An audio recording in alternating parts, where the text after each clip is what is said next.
તમે શું શીખો છો ને એના કરતાં મહત્ત્વનું છે કે તમે કોની પાસે શીખો છો. કારણ કે આજે દુનિયા એ સ્કેલ ઉપર પહોંચી ગઈ છે કે અહીંયા તમને ઘણા બધા એઆઈના ચેટ જીપીટીના જમાનામાં ઘણા બધા ટૂલ્સ ને એ બધું મળી રહેશે, પરંતુ ખરી સ્કિલ કઈ હોઈ શકે એ જિગ્નેશભાઈના પરસેપ્શન એના માઇન્ડસેટથી જ જાણીએ કે સુરતની અંદર ઘણા બધા વિદ્યાર્થીઓ એક્સપેક્ટ કરતા હોય છે કે સારી ડિઝાઇન, નવી ડિઝાઇન એમને પોતાને પહેલાં મળે. પણ સાહેબ પહેલાં વહેલાં કાંઈ હોતું નથી, મહેનતનો કોઈ બાપ નથી. આપણે જિગ્નેશભાઈના મોઢે સાંભળીએ.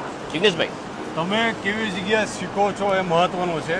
જેમ કે મારા સેન્ટરની અંદર બનેલી ડિઝાઇન આજે તમે સિસ્માની અંદર ચાઇનાની અંદર જોઈ શકો છો. આ ચાઇનાની અંદર આપણે ત્યાં બનાવેલી ડિઝાઇન સિસ્માની અંદર ચાઇનામાં ચાલે છે. તો તમે એ વસ્તુની કલ્પના કરો કે તમે કેવી રીતે અને કેટલા એડવાન્સથી તમે શીખો છો એ મહત્વનું છે, અને કોઈ જગ્યાએ શીખો છો એ મહત્વનું છે. ચાઇના થોડું એડવાન્સ છે એ તો તમે બધા જાણતા રહેશો, પણ આજે ચાઇનાના બી કેટલા બધા ડિઝાઇનર્સ ને કેટલું બધા યુનિટો એવા છે કે જે જિગ્નેશભાઈના કોન્ટેક્ટમાં છે.